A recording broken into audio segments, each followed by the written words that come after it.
அஸ்ஸலாமு அலைக்கும் சார். வலைக்கும் சலாம். நல்லா இருக்கீங்களா? நல்லா இருக்கேன். நீங்க நல்லா ஃப்ரெண்ட்லி மேட்சிங்ல இருந்து வந்திருக்கோம். ரொம்ப சந்தோஷம். நீங்க யாருக்காக அப்ளை பண்ணிருந்தீங்க? எங்களுடைய மச்சானுடைய பையன்தான். உங்க மச்சானோட பையனுக்காக நீங்க அப்ளை பண்ணிருந்தீங்க. Okay fine. உங்களுக்கு எப்படி நல்லபடியா அலைன்ஸ் நல்லபடியா செஞ்சு கொடுத்தீங்க. ஓகே எல்லாம் போன் ஆன்சர் பண்ணீங்க. ஓகே நல்லா செஞ்சீங்க. எந்த விதமான குறையும் இல்லை. ரொம்ப நிறைவு. மேலும் மேலும் உங்களுடைய மருத்துவமனை வளர்றேன். அல்லாவோட துவா செய்யுங்க. கண்டிப்பா கண்டிப்பா சார். எங்களுக்கு வாய்ப்பு கொடுத்து ரொம்ப ரொம்ப நன்றி. எத்தனை நாள்ல உங்களுக்கு அலைன்ஸ் முடிச்சு கொடுத்தீங்க? 2 மாசத்துக்குள்ளே 2 மாசத்துக்குள்ளே 2 முடிச்சு. மாசம் கூட இல்ல. 1.5 மாசம் கரெக்டா? கரெக்டா. கரெக்டா. பையன் வெளிநாட்டுல வர்க் பண்ணிட்டு ஆமா, இருக்காரு. Okay fine. சிவில் இன்ஜினியரா இருக்காரு. சிவில் இன்ஜினியரா. மாலத்தீவுல இருக்காரு.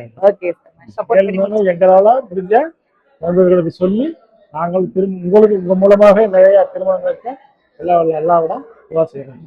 கண்டிப்பா ரொம்ப ரொம்ப நன்றி சார். எங்களை நீங்க சூஸ் பண்ணதுக்கு, எங்களுக்கு வாய்ப்பு கொடுத்ததுக்கு. சரிங்களா? நீங்க ஸ்டார்டிங் ரெஜிஸ்ட்ரேஷன் ஃபீஸ் மட்டும் பண்ணீங்கல்ல சார்? ஓகே. முடிச்சு கொடுத்ததுக்கு அப்புறம் வேற ஏதாச்சும் எக்ஸ்ட்ரா ஃபீஸ் பண்ணீங்களா? இல்ல எதுவுமே பண்ணல இல்லையா? 1 ரூபா கூட கிடையாது. Okay fine. இந்த காசுக்கு தான் அவ்வளவுதான். மத்தவங்க எப்படி சார் ஃப்ரெண்ட்லி மேட்சிங் உள்ள நம்பிக்கை ட்ரஸ்ட் பண்ணி ரெஜிஸ்டர் பண்ணிக்கலாமா? ரெஜிஸ்டர் பண்ணிக்கலாம். கண்டிப்பா தாராளமா நம்ம பண்ணிட்டு இருக்கிறோம். நிறைய பண்ணிக்கலாம்.